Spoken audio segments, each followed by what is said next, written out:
때에 하나님을 어떻게 부르세요?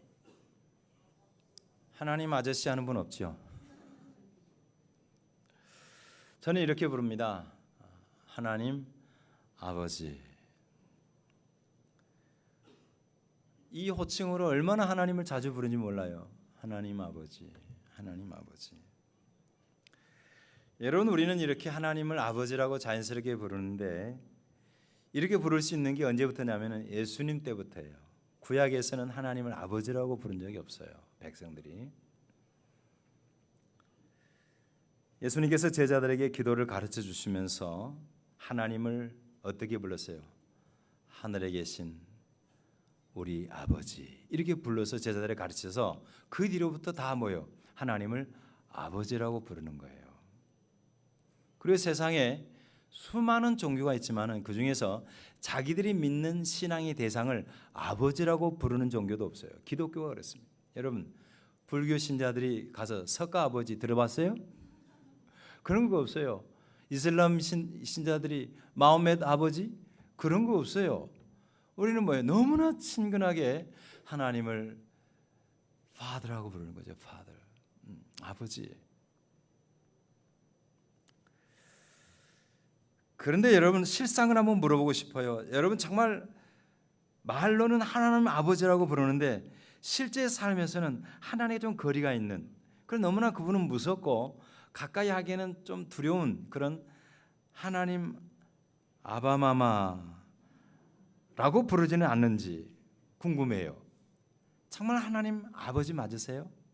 아니면 신하가 부르듯이 아바마마? 이거 저기 예전에 그 궁궐에서 부르듯이.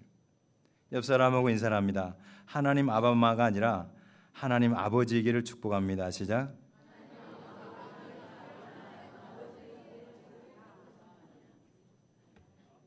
앞에 부분부터 발음이 안 된다. 그런데 성경은 거기서 한 걸음 더 나아가서 그냥 아버지를 넘어서서 아빠 아버지라고 부르래요. 아빠 아버지. 갈라디아 4장 6절에 보니까 같이 읽겠습니다. 시작. 너희가 아들임으로 하나님이 그 아들의 영을 우리 마음 가운데 보내사 아빠 아버지라 부르게 하셨느니라. 하나님을 뭐예요? 아빠 아버지. 그냥 아버지 하나님보다 더 친근한 거죠. 주님은 그렇게 하나님과 우리 사이가 친밀하기를 원하세요. 근데 저는 개인적으로 제 아버지를 아빠라고 불러본 적이 없어요. 이게 제 가슴이 아파요. 돌아가신 지 벌써 꽤 됐는데 제가 어렸을 때 고모님들이 그래요. 우리 고모들이 아버지를 향해서 오빠라고 불렀대요. 그래서 제가 제 아버지를 보고 오빠라고 부른 적이 있대요. 애기들은 그 옆에서 부른 대로 부르잖아요. 그대로 처리된 뒤로는 아버지라고 불렀지 그냥 아부지 그래서 아부지. 아빠라는 말은 전혀 입에 담아보지를 못했죠. 하지만은 제 아버님이 이제 그렇게 무뚝뚝하고 한 번도 이렇게 품에 안아보시거나 저를 무릎에 앉혀본 적이 없어요. 하지만은 표현이 그랬지 실제적으로 저를 참 많이 사랑했다라는 걸 두 가지로 경험했습니다. 첫째는 제가 이제 대학을 다니다가 결혼할 사람이 생겼다고 이제 교제를 한다 그랬더니 제 아버님이 제 용돈을 배나 올리셨어요. 벌써 알아본 거지. 좋은 사람 잘 붙잡아라고. 깜짝 놀랐어요. 네. 그런 일이 쉽지 않잖아요. 두 번째로 제가 이제 목회를 시작하니까 자기는 처음에는 전혀 마음이 없었는데 60년 동안 조상을 제사하고 유교를 섬겼는데 정말 큰 마음 먹고, 왜냐하면 그 산 밑에서 우리는 동네가 산 밑이라고 그래요. 산 아래 그 동네 가운데서 멀쩡한 남자가 교회 다닌다는 거는 더군다나 공무원 생활까지 하시고 일제시대 때 전문학교까지 나오신 분이 교회를 다닌다는 게 그렇게 어려운 문화였는데 마음을 잡수고 첫걸음을 뗀 다음에 물론 동네 사람 창피하다고 처음에는 산 넘어 동네에 가면 길이 쉬운데 산 넘어 가시고 갈 때 성경책을 신문지에 싸서 그래 가셨지만은 아무튼 그렇게 교회를 발걸음한 뒤에 끝까지 한 번도 이렇게 중단하거나 멈추지 않고 마지막까지 그렇게 가셔요. 제가 그 마음에 참 감동을 받았고 사랑하셨구나 생각을 한 거죠. 사람마다 육신의 아버지와 친밀한 관계를 맺는 경우도 있고 그렇지 못한 경우도 있습니다. 많은 사람들이 육신의 아버지와 친밀하지 못한 관계로 인해서 하나님을 아버지로 부르는데 굉장히 불편한 분도 있다는 소식을 들었습니다. 저도 처음에는 약간 그런 쪽이었습니다. 하지만 우리가 육신의 아버지와 어떤 관계에 놓였든지 간에 하나님과는 새로운 관계에 들어가야 합니다. 하나님은 우리에게 자신을 아빠라고 부르라고 하셨는데 여러분 모두 하나님을 그렇게 부를 수 있는 하나님의 자녀가 된다는 전제를 기억하시기를 바랍니다. 자녀가 아닌데 아빠라고 부를 수 없잖아요. 우리는 하나님을 이웃집 아저씨 또 내가 그분의 뭐 조카 이런 쪽이 아니잖아요. 정말 하나님의 자녀로 부르셨는데 오늘은 성도의 하나님의 자녀됨에 관한 이야기를 나눠보겠습니다. 이제 창세기 강의를 마치고 제가 다음에 로마서를 강의할 건데 그 어간에 좀 몇 시간 정도 이렇게 좀 이런 부분들을 다루고 싶었어요. 성경은 하나님과 우리의 신령한 관계, 영적인 특별한 관계를 설명하기 위해서 세상의 다양한 관계를 통해서 설명하십니다. 예를 들어서 예수님을 우리의 뭘로? 신랑으로, 우리는 그의 뭐예요? 신부로 부르시죠. 이것은 신랑 신부 관계를 통해서 친밀한 사랑을 나타내는 것입니다. 왜냐하면 세상에서 부부 관계만큼 친밀한 관계가 없기 때문이에요. 제가 이런 이야기를 하고 나면 꼭 저한테 와서 그래요.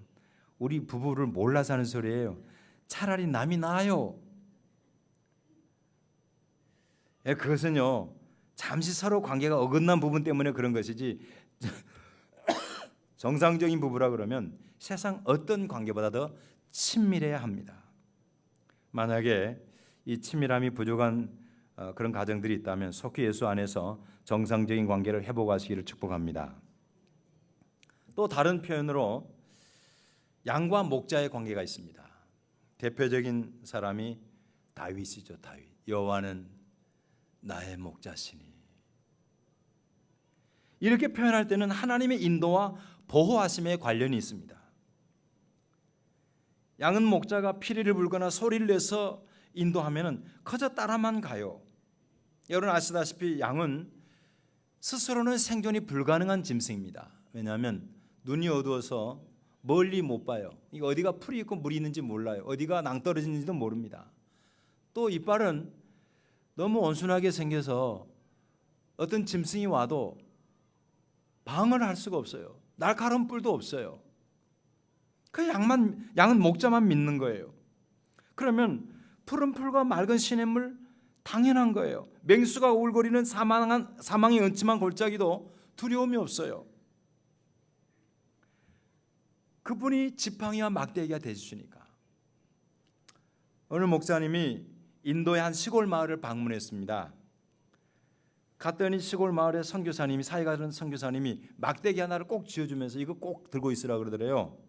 이게 뭔가 싶었더니 좀 갔더니 들깨가 나타나는 겁니다. 들깨가. 우리나라도 요즘 들깨 많아져서 앞으로 산책 다닐 때 막대기 하나씩 들고 다니세요.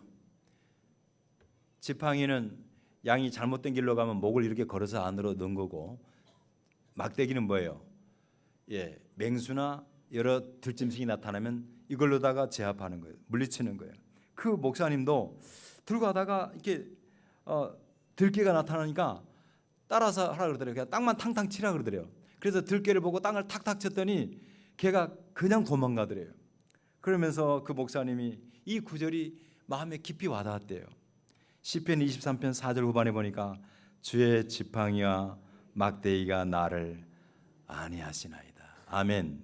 그러니까 여러분, 세상 살아가는 거 너무 염려하지 마세요. 질병이 찾아와도 그냥 사세요. 때로는 친구가 대할 것도 있고요. 다 하나님 유익을 위해서 주셨으니까 뭐 전들 약함이 없겠습니까? 그냥 감사하면서 합니다. 김의신 박사 이번에 또 한국에서 인터뷰를 하셨는데, 김의신 박사 아시죠? 예. 여러분, 우리가 암 걸리면 MRI로 암을 이렇게 진단하잖아요. 세계에서 MRI로 암 진단을 창시한 사람이 우리나라 김의신 박사입니다. 미국에서 홈키스 대학의 암 전문의죠. 미국의 최고의 암 전문의로 10번이나, 한 명 뽑을 때 10번이나 들어갔어요. 얼마나 대단한 분이에요. 이거 아버님이 목사님이시죠. 교회 성가대 하십니다. 나이도 많은데 지금도. 근데 그분이 하는 말 중에 마음에 와닿는 게 뭐냐면, 쭉 인터뷰를 읽어보니까 똑같은 사람이 암에 걸려서 이제 입원을 하는데 미국 사람들은 암이 걸려도 잘 낫는데요.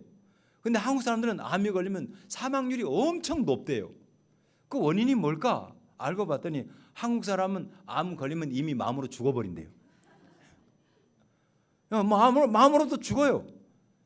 근데 이 미국 쪽 사람들은 하나님께 맡긴대요.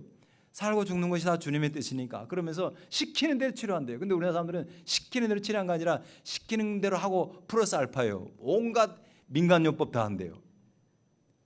그분이 하는 말씀의 핵심은 그거예요. 뭐냐면 하나님께 맡기라는 것입니다. 두려워하지 마세요. 주의 지팡이가 막대기가 여러분과 저를 안위하십니다. 할렐루야. 내가 늘 하는 이야기 있잖아요. 하나님이 부르시기 전에 죽는 사람도 없고 부르신 후에 죽는 사람도 없어요. 부르실 때 가는 거니까 그때까지 행복하게 사세요. 그 밖에도 하나님의 절대 주권과 관련해서는 주인과 종의 관계로도 표현하고, 또 주권과 언약의 관계를 나타낼 때는 왕과 그 백성으로도 표현합니다. 하지만 그 가운데서 우리에게 가장 익숙한 것은 뭐예요? 아버지와 자녀죠. 하나님 아버지, 나는 그의 자녀. 바울 사도 역시 에베소 교회 성도들에게 보낸 편지에서 하나님과 우리의 관계를 아버지와 아들로 표현합니다. 에베소서 1장 5절, 오늘 본문이었죠. 시작. 그 기쁘신 뜻대로 우리를 예정하사 예수 그리스도로 말미암아 자기의 아들들이 되게 하셨습니다. 자기 아들들이 되게 하셨어요. 또 이 말을 하니까 왜 딸이 되게 한다는 말은 없지? 요즘 같은 세상에. 그런 분 없기 바랍니다. 이것은 대표형의 표현이에요. 대표형. 예를 들어서 마찬가지로 반대의 이야기했습니다. 예수께서 십자가를 지시기 위해서 골고다로 향하실 때에 그 무리 가운데서 여자들이 따라가면서 예수님 보고 울었어요. 그때 울고 있을 때에 예수님이 그 여인들 향해서 이런 말씀하십니다. 누가복음 23장 28절에 예루살렘의 딸들아 나를 위하여 울지 말고 너희와 너희 자녀들을 위해 울라. 그럼 이 말 딱 듣고 나는 남자들이 나는 나와 내 자녀를 위해서 기도할 필요 없겠네라는 생각하는 사람 없잖아요. 다 똑같은 거예요. 그러니까 대표 원리예요. 그런데 제가 여기서 지금 하고 싶은 말은 뭐냐면은 그 기쁘신 뜻대로 우리를 예정하사 그리스도 예수로 말미암아 우리를 자기의 아들들이 되게 했다 그랬잖아요. 이 아들들이라는 말이 원어를 찾아보면은 이게 단순히 휘오스가 아니에요. 휘오스는 아들이라는 뜻이거든요. 휘오스가 아니고 휘오데시아로 되어 있습니다. 휘오데시아. 그것은 법적 아들이라는 뜻입니다. 양자라는 뜻이에요. 그래서 영어 성경에도 be adopted 이렇게 나와 있습니다. 그러니까 양자 삼았어요. 양자. 근데 원래 우리는, 여러분과 저는 원래 양자가 아니에요. 원래는 하나님의 자녀로, 하나님의 성품을 가진 하나님의 자녀로 지음을 받았죠. 여러분 예를 들어서 우리 애랑이가 굉장히 예쁘잖아요. 키도 크고. 누구를 닮았을 것 같아요? 엄마 아빠 중에. 예, 원래는 자고로 잘 닮았어요, 부모를. 다 닮았어요. 여러분 다 닮았어요. 부모를 닮았어요. 왜? 부모에서 나왔어요. 부모로부터 나왔어요. 부모로. 인간을 하나님이 지으셨어요. 이것은 하나님의 자녀라는 뜻이에요. 처음부터 부모로부터 나왔어요. 근데 어떤 모습의 자녀냐면 하나님의 성품을 가진 자녀예요. 창세기 1장 27절에 보면은 다 같이 시작. 하나님이 자기 형상 곧 하나님의 형상대로 사람을 창조하시되 남자와 여자를 창조하시고. 그러니까 딱 사람을 봤는데 사람 보면 누가 생각이 나는 거예요? 하나님이 생각나도록 만드셨어요. 이것은 외적인 모습이 아니라 성품에서 그렇단 말이에요. 성품에서. 원래 처음 만든 인간은 하나님께서 당신의 형상대로 만들었기 때문에 하나님의 속성을 그대로 가지고 있었어요. 이 형상이라는 단어를 히브리어로 첼렘인데 이것을 이제 그 70인경이라고 헬라어로 번역한, 구약을 헬라어로 번역한 70인경인데 거기에 보면은 이 단어를 뭐라고 번역이냐면요, 형상이라는 단어를, 첼렘이라는 단어를 뭐냐면 이콘으로 번역했어요. 이콘.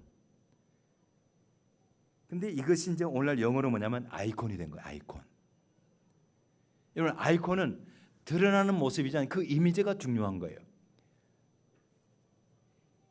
제 스마트폰의 초기 화면에 여러 가지 아이콘이 있어요. 여러분 있죠? 스마트폰 조사해 보면은 여러분 뭐 아이콘만 보면은 여러분이 뭐가 관심 있는지 다 나와요. 여러분 아이콘이 뭐 있어요? 많죠. 근데 제 아이콘에 보면은 그 중에서 하얀 바탕에 검은 실선으로 돼 가지고 집 같은 것이 하나 있어요. 그게 뭐예요? 화평교회 아이콘이. 화평교회. 그거 다운해서 작업했더니 그게 딱 뜨더라고. 여러분, 그걸 딱 누르면은 어디하고 연결돼요? 우리 교회와 연결돼요. 그리고 우리 교회 안에서 실어놓은 모든 콘텐츠가 거기에 올라오는 거예요. 우리가 하나님의 형상대로 처음에 짐을 받았다고 하는 것은, 그리고 예수를 믿고 하나님의 형상이 회복되었다는 것은 바로 그런 하나님의 성품, 하나님의 형상이 쏟아져 나와야 돼요. 만약에 어떤 성도를 제가 딱 클릭을 했어요. 딱 눌렀어요. 근데 그 속에서 하나님의 성품이 쏟아져 나온 것이 아니라 돈이 쏟아져 나오고 명예가 쏟아져 나오고 세상의 아름다운 것만 쏟아져 나오고, 만약에 그렇다 그러면 그건 곤란한 거예요. 그런 것이 아니라 하나님의 성품이 나와야 합니다. 이것이 본래 우리의 신분이었어요. 그런데 우리 조상 아담과 하와가 하나님과의 관계를 끊어버리고 자신이 스스로 인생의 주인 노릇을 하고 싶었어요. 하나님과 상관없는 삶을 살겠다고 결정했어요. 그리고 선악과를 먹었습니다. 그때부터 인간과 하나님의 관계가 깨져버렸죠. 겉으로는 동일한 아이콘을 가진 것 같지만은 눌러도 하나님의 형상이 나오질 않는 거예요. 뭐요? 관계가 먹통이 돼버린 거예요. 그 이후로 인간은 하나님의 생명, 하나님의 공급하심이 다 사라졌어요. 대신 인간의 이기적이고 자기중심적이고 세상을 사랑하는 아주 불행한 존재로 전락한 거예요. 여기서부터 인생의 불행이 시작된 것입니다. 그런 인생들을 위해서 하나님께서 예수 그리스도를 땅에 보내셨습니다. 그리고 하나님과 전혀 상관없이 살던 우리를 다시 하나님의 자녀를 삼기 위해서, 하나님 집에 식탁에 앉히기 위해서 주님을 우리 대신하여 십자가 형벌을 당하게 하셨습니다. 그래서 주님으로 말미암아 하나님과 끊어진 관계를 다시 맺어주시고 하나님의 형상을 회복시키신 것입니다. 믿으시기를 바랍니다. 그러니까 우리가 다시금 하나님의 형상을 회복하고 끊어진 관계를 회복하고 하나님의 형상을 회복하고 하나님의 자녀가 되는 길은 딱 한 가지예요. 예수 그리스도를 내 인생의 주님으로 영접하는 것입니다. 요한복음 1장 12절 읽겠습니다. 시작. 영접하는 자 곧 그 이름을 믿는 자들에게는 뭐요? 하나님의 자녀가 되는 권세를 주셨으니. 우리 모두가 하나님의 법적인 아들이 되는 것을 믿으시기를 주의 이름으로 축복합니다. 법적인 자녀가 되는 것은, 여러분 양자 아시죠? 양자. 옛날에는 양자 삼는 일이 참 많았어요. 왜냐하면 아들이 없으면 그 집안이 뭐 다음에 제사 못 지낸다 그래가지고 저희 할아버지도 양자로 들어가셨고요. 저희 할아버지도 양자로 들어갔어요. 아들이 없는 집안이 돼가지고. 그러다가 저희 할머니가 이제 볼 때 우리 어머님이 아들 낳았을 때 얼마나 좋았을까. 근데 아들만 내실 놓으니까 많이 힘들어하셨대요. 양자는요, 행정적으로만 그런 것이 아니고 모든 권한이 다 주어지는 것입니다. 심지어는 상속까지 주어지는 거예요. 하나님께서 모든 좋은 것을 상속시키는 자녀로 여러분과 저를 삼아주신 것을 믿으시기를 주의 이름으로 축복합니다. 자, 우리를 당신의 이 자녀로 삼기 위해서 독생자를 아끼지 않으신 하나님은 법적으로만 우리를 아들 삼은 것이 아니라 모든 것을 공급하시겠다고 친히 약속하셨어요. 로마서 8장 32절 함께 있습니다. 시작. 자기 아들을 아끼지 아니하시고 우리 모든 사람을 위하여 내주시니가 어찌 그 아들과 함께 모든 것을 우리에게 주시지 아니하겠느냐. 아들과 함께 모든 것을 어찌 주시지 않겠느냐. 여러분, 이 사실을 신뢰하며 사시기를 바랍니다. 내가 주님의 자녀요. 여러분의 자녀가, 물어볼게요. 여러분 자녀가 여러분에게 아빠 우리 집에 지금 쌀 떨어져서 물어본 사람 있어요, 없어요? 없잖아요. 아빠 우리 집 계약 기간 얼마 남았어 물어본 사람 있어요, 없어요? 없잖아요. 아빠가 당연히 능력 있는 아빠가 공급해 줄 줄을 믿잖아요. 예를 들게요. 하나님과 우리의 사이를 이런 비유로 한번 설명해 볼게요. 부모에게 우유를 무척 좋아하는 자녀가 있었어요. 우유를 너무너무 좋아해. 여름에 무더운 여름에 아이가 밖에 나왔다 들어오자마자 냉장고 문을 열고 우유를 꺼내서 단숨에 팍 들이키는 거예요. 그때 아빠가 야, 너 왜 내 허락도 받지 않고 네 마음대로 마셔? 하는 아빠 있어요, 없어요? 아니죠. 아빠는 그 아이가 우유를 마시면서 목구멍에 우유 넘어간 소리 있잖아요. 그거 듣기만 해도 뭐예요? 막 자기가 배가 막 시원스럽게 불러오는 거예요. 그뿐 아닙니다. 어쩌다가 아이가 밖에서 들어와서 냉장고 문을 열었는데 우유가 떨어졌어요. 그럼 엄마에게 화를 내요. 엄마 왜 우유 없어? 그럼 엄마 어떻게 해요? 아야 미안하다. 엄마가 깜빡 잊었네. 조금만 기다려. 내가 얼른 사올게. 그래서 땀을 흘리면서 마트에 가서 사옵니다. 이것이 바로 사랑하는 부모와 자녀의 관계예요. 하나님과 우리 사이의 관계가 바로 그런 사이예요. 자, 그런데 과연 하나님과 우리 사이가 그렇게 애틋한 느낌이 있는가요? 그렇지 않다면 무엇일까요? 하나님 분명히 너는 내 아들이라, 내 사랑하는 아들이라고 그랬는데, 내 딸이라고 그랬는데 왜 정작 우리 안에서는 하나님이 아버지가 아니라 삼촌처럼, 아니면 아바마마처럼 느껴지는 것일까요? 아니면 사돈네 발촌처럼 느껴지는 것일까요? 그건 다 하나님과의 관계의 문제입니다. 만일 지금 여러분들이 이와 같이 하나님이 멀게 느껴진다면 하나님과의 관계를 한번 점검해 봤으면 좋겠어요. 이사야 59장 1절 2절에 보면은 여호와의 손이 짧아 구원하지 못하심도 아니요 귀가 둔하여 듣지 못하심도 아니라 오직 너희 죄악이 너희와 너희 하나님 사이를 갈라놓았고 너희 죄가 그 얼굴을 가려서 너희에게서 듣지 않으시게 함이니라. 하나님과 여러분 사이에 그 간격을 멀게 하는 죄가 없는지 살펴보시기를 바랍니다. 그것이 어떤 때는 물질일 수도 있고 어떤 때는 쾌락일 수도 있어요. 또 어떤 때는 영적 게으름일 수도 있어요. 그런 것 때문에 하나님과 사이가 멀어질 수 있는 거예요. 특별히 무더운 여름을 지나면서 하나님과 관계가 서운해졌다 그러면은 다시 한번 회복하시기를, 힘쓰시기를 바랍니다. 기도를 회복하시고 말씀을 회복하세요. 마지막으로, 자 여러분, 이제 하나님의 자녀가 됐으면은 많은 것을 하나님이 보장해 주시는 약속하셨는데 누리는 것으로만 끝일까? 그런 것은 아니죠. 사실 부모에게 자녀는 불가사의한 존재입니다. 왜냐하면은 자녀들을 낳고 돌보고 양육하는 거 보통 힘든 일이 아니에요. 자녀에게 들어가는 수고며 노력, 물질이 상당합니다. 그러면서도 자녀들은 큰 소리 쳐요.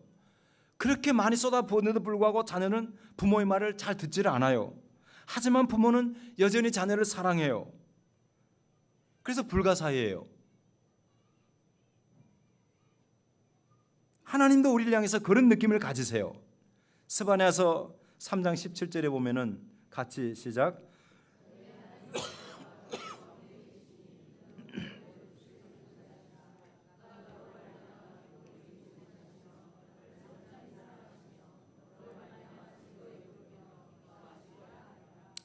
여러분, 하나님이 당신의 백성들 향해서 하시는 말씀이 너로 말미암아 기쁨을 이기지 못하며 잠잠히 사랑하시며 즐거이 부르며 기뻐하시는 하나님, 상상이 갑니까? 근데 여러분 한번 생각해 보세요. 이때 스바냐서를 기록할 때는 이스라엘이 찾게 할 때가 아니에요.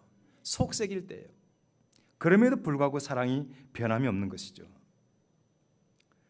여러분, 우리는 그런 아버지의 마음을 헤아려야 돼요.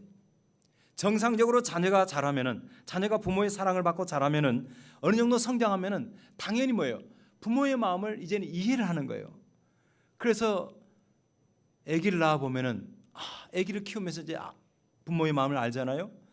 그렇게 하듯이 우리가 하나님의 마음을 이제는 헤아려야 되는 거예요. 그냥 내가 자녀가 됐으니까 누리는 것으로 이 세상이 전부네? 이건 아닌 거죠.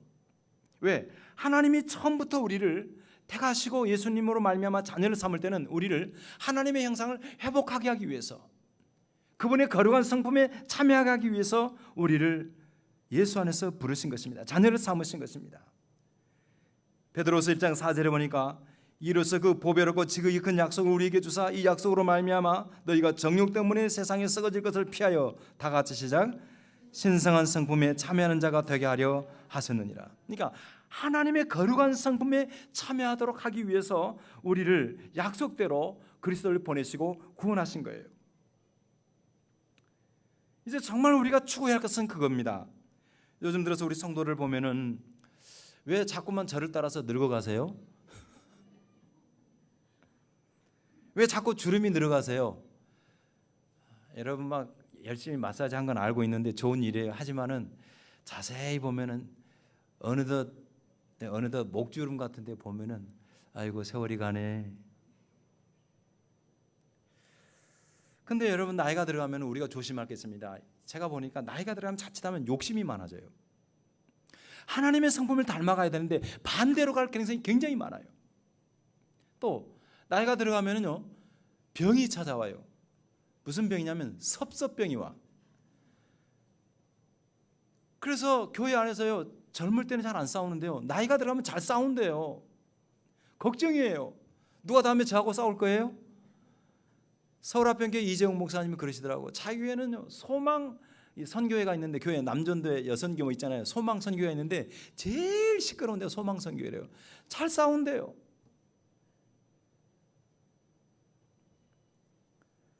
그럴 때일수록, 나이가 들어갈수록 이제 우리가 추구해야 할 것은 좀 더 많이 남기고 좀 더 많이 보고 누리고 즐기는 것이 아니라 하나님의 성품, 예수님의 성품, 온유하고 겸손하고 화평한 성품을 닮아가기를 힘써야 돼요. 할렐루야. 이것이 우리 남은 생에 정말 추구해야 할 거예요. 이게 자녀됨의 삶인 거예요. 1960, 70년대를 풍미했던 그룹 세시봉 아시죠? 대우 형제님 세시봉 알아요?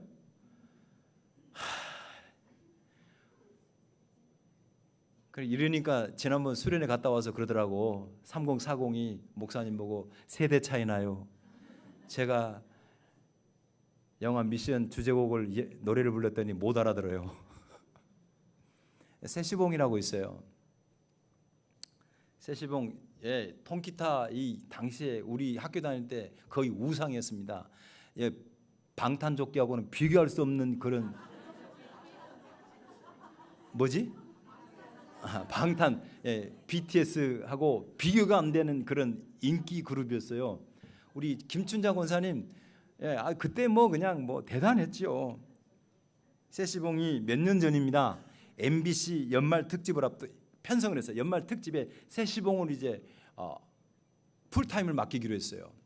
그래가지고 이제 협의가 돼가지고 이제 준비를 하는 거예요. 준비를 하는데 가수 조영남, 윤영주, 그 다음에 김세환, 그 다음에 또 이장희, 송창식, 미안합니다. 젊은 우리 설마 음악을 잘하시는 운민 집사님도 모르세요? 몰라요? 이 이야기 그만해야겠다. 보니까 한 50 넘어간 사람은 고기를 끄떡거리고 나머지는 동공이 풀렸어. 집에 가서 쳐보세요. 근데 뭔 이야기를 하다 조영남은 아시죠? 조영남이 갑자기 그런 거예요. 야, 윤영주 너는 목소리가 염소 울음소리 같아가지고 하늘에서 별을 따다 하늘에서 뭐를 따다 달을 따다 그 목소리 있잖아요.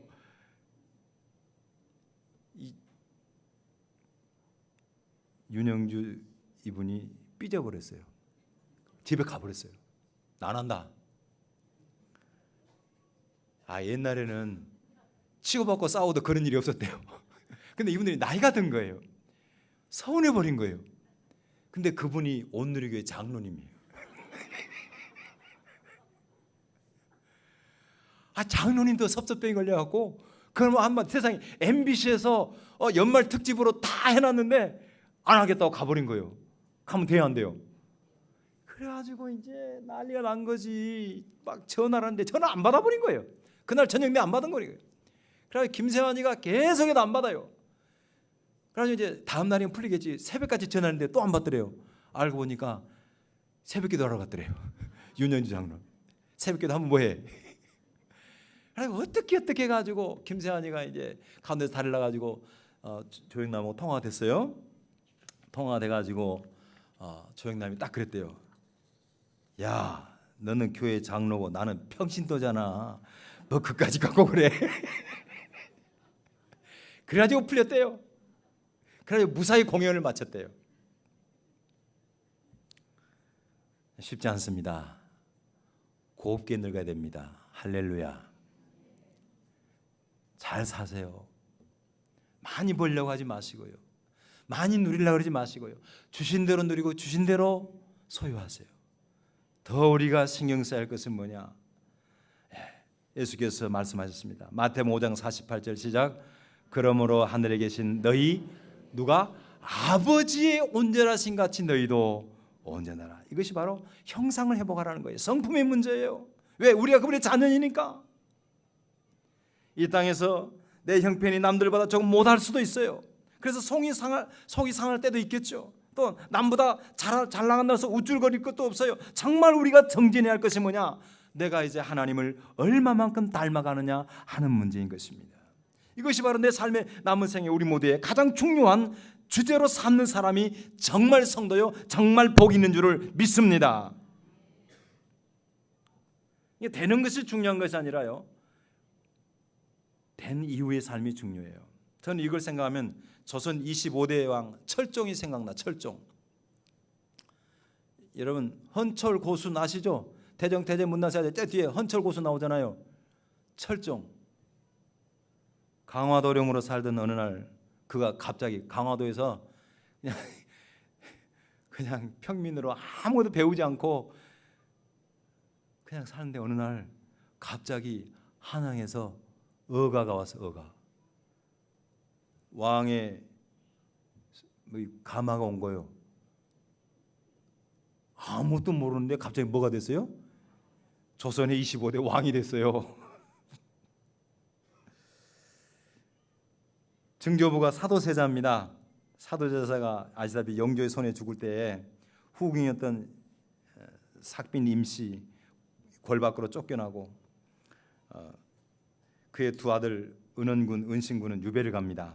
각각 제주도하고 강화도에서 이제 그 죽었는데 이 철종은 은원군의 손자예요, 손자. 강화도에서 평민처럼 살다가 갑자기 왕이 됐어요. 원인이 뭐냐면 당시에 권력을 쥐고 있었던 안동김 씨, 여러분 아시죠? 들어보셨죠? 안동김 씨가 이제 왕을 그 앞에 헌종이 갑자기 죽었어요. 그래서 이제 왕을 세워야 되는데 후사가 없는 거예요.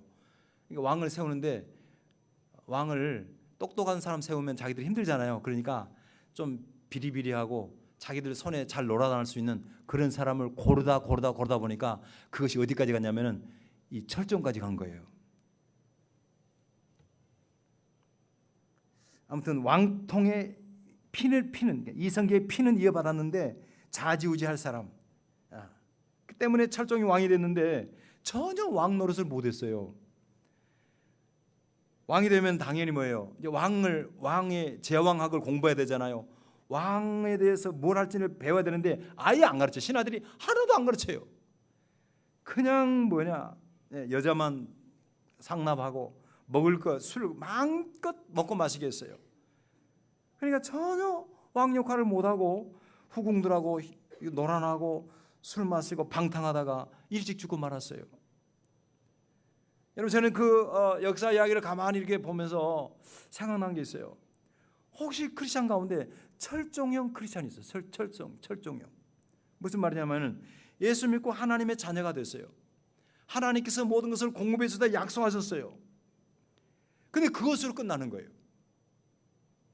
여러분, 우리가 예수를 믿은 다음에 끊임없이 하나님의 뜻을 알아가야 돼요. 믿습니까? 공부해야 돼요. 하나님의 말씀을 배워야 돼요. 그리고 하나님께 물어야 돼요. 주님, 어떻게 살아야겠습니까?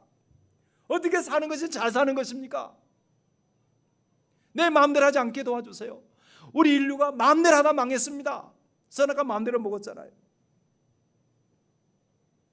바르게 성장해야 돼요. 성숙하셔야 돼요. 하나님의 통치가 나의 삶과 내가 속한 공동체에, 내 가정에, 내 교회에 이루어지기를, 그래서 내가 왕같은 제사장으로 바르게 살아가기를 힘쓰셔야 되는 거예요. 그렇지 않고 왕이 됐으니까 그만이지, 내가 하나님의 자녀가 됐으니까 전부지 라고 생각해서는 안 되는 것입니다. 흔히 먹고 살기에 바쁘다는 핑계로, 피곤하다는 이유로 인해서 그냥 현재 상황에서 여러분 만족하면 안 되는 거예요. 그렇게 되면 철종은 크리스천이 되고 마는 거예요. 여러분을 누르면은 어떤 가수가 부른 노래처럼 톡하고 하면은 뭐 터질 것 같은 그대? 여러분 만지면은, 여러분 톡하면은 이제 더 이상 세상의 향기가 아니라 예수의 향기가 풍겨나야 될 줄을 믿습니다. 부디 말씀과 기도로 또 부지런히 예배 참석하셔서 좀 더 열심히 참석하세요. 자주 참석하세요. 성도들과 예수 안에서 교제하세요. 아버지의 뜻을 깨달은 자로서 세상을 나의 구역으로 삼고 섬기세요.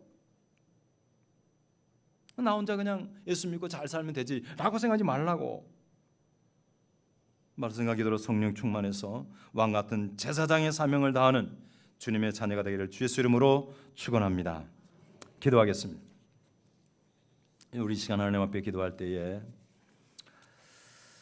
하나님 아버지입니다. 원래는 우리가 하나님의 피조물로서 하나님의 형상을 가진 존재였는데 범죄함으로 말미암아 그것이 상실돼 버렸어요. 그걸 회복하기 위해서 예수님을 이 땅에 보내셨습니다. 믿는 자에게 하나님의 자녀가 되는 권세를 주셨습니다. 법적으로 하나님의 분명히 자녀입니다. 하나님께 속해 있고 하나님의 모든 것을 공급하시겠다고 약속하셨습니다. 실제적으로 우리가 그것을 믿고 누리고 살아갑니다. 하지만은 그게 다가 아닙니다. 그 이유입니다. 그래서 어떻다는 거예요? 예수 믿고 복 받아서 어떻게 하겠다는 거예요? 하나님의 성품에 참여하기를 바랍니다. 그런 내가 되게 해주세요. 하나님의 형상을 나를 툭 누르면은 하나님의 향기가 나오기를 원합니다. 주여 도와주세요. 그러기 위해서 더욱더 기도하고 말씀을 묵상하고 특별히 예배에 열심히 참석하고 모든 영적 생활을 회복하시기를 바랍니다. 그래서 왕같은 제사장으로 세상을 섬기는 아버지의 뜻을 이루는 거룩한 무리가 되게 하옵소서. 통성으로 기도합니다. 할렐루야. 거룩하시고 존귀하신 아버지 하나님 감사합니다. 아버지 하나님, 하나님이 왠지 낯설고 멀게 느껴지지는 않습니까? 주여, 친근한 아버지, 아버지, 그렇게 부르는 저희가 되게 하여 주시옵소서. 특별히 하나님은 당신의 자녀들에게 모든 것을 넉넉히 공급하시겠다고 약속하셨습니다. 아들을 아끼지 아니하시는 하나님이 무엇을 아끼시냐고 약속하시고 우리 인생을 보호하시며 이끄십니다. 지금껏 우리가 너무나 많은 것을 누리고 행복해 왔습니다. 하나님, 그러나 여기서 우리가 멈추지 않게 하시고 장차 우리가 어떻게 살아갈 것인지를 기억하게 하옵소서. 하나님의 형상을 회복하게 도와주옵소서. 자녀처럼 마땅히 하나님, 우리가 하나님의 아이콘이 우리 안에 작동되기를 원합니다. 하나님의 성품이 쏟아져 나오기를 원합니다. 아버지여, 왕같은 제사장으로 이 세상을 섬길 수 있는 아버지의 거룩한 백성들 되게 하옵소서. 그리하기 위하여 하나님, 우리가 배워나가게 하옵소서. 하나님 말씀을 배우게 하옵소서. 주님과 교제하게 하여 주시옵소서. 성령 충만하게 하여 주시옵소서. 주님 왕같은 제사장으로 하나님 앞에 영광 돌리기를 비옵고 예수님 기도합니다. 하나님 아버지, 고맙습니다. 세상 어느 종교도 하나님을 아버지라고, 특별히 아빠 아버지라고 부르는 종교가 없습니다.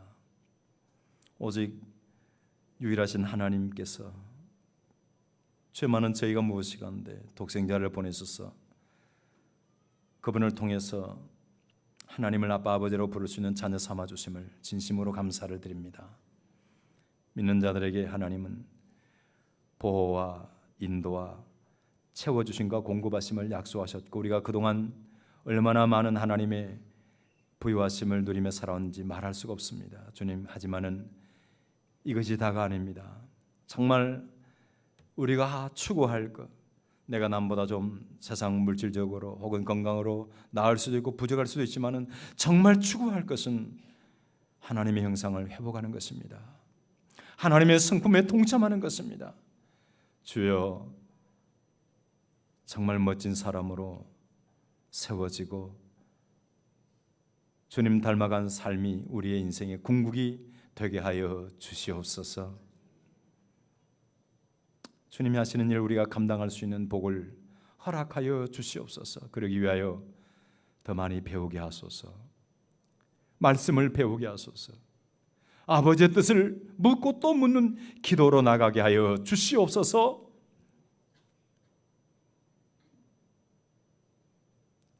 예배를 통해서 아버지의 마음을 품게 하시고, 교제를 통해서 주의 사랑을 나누며 성도로서 아름답게 성장하여 우리 사랑하는 모든 교우들을 통해서 주의 나라가 힘있게 확장되는 놀라운 역사의 현장에 우리가 있기를 주여 간절히 원합니다. 예수님의 이름으로 기도하옵나이다. 아멘.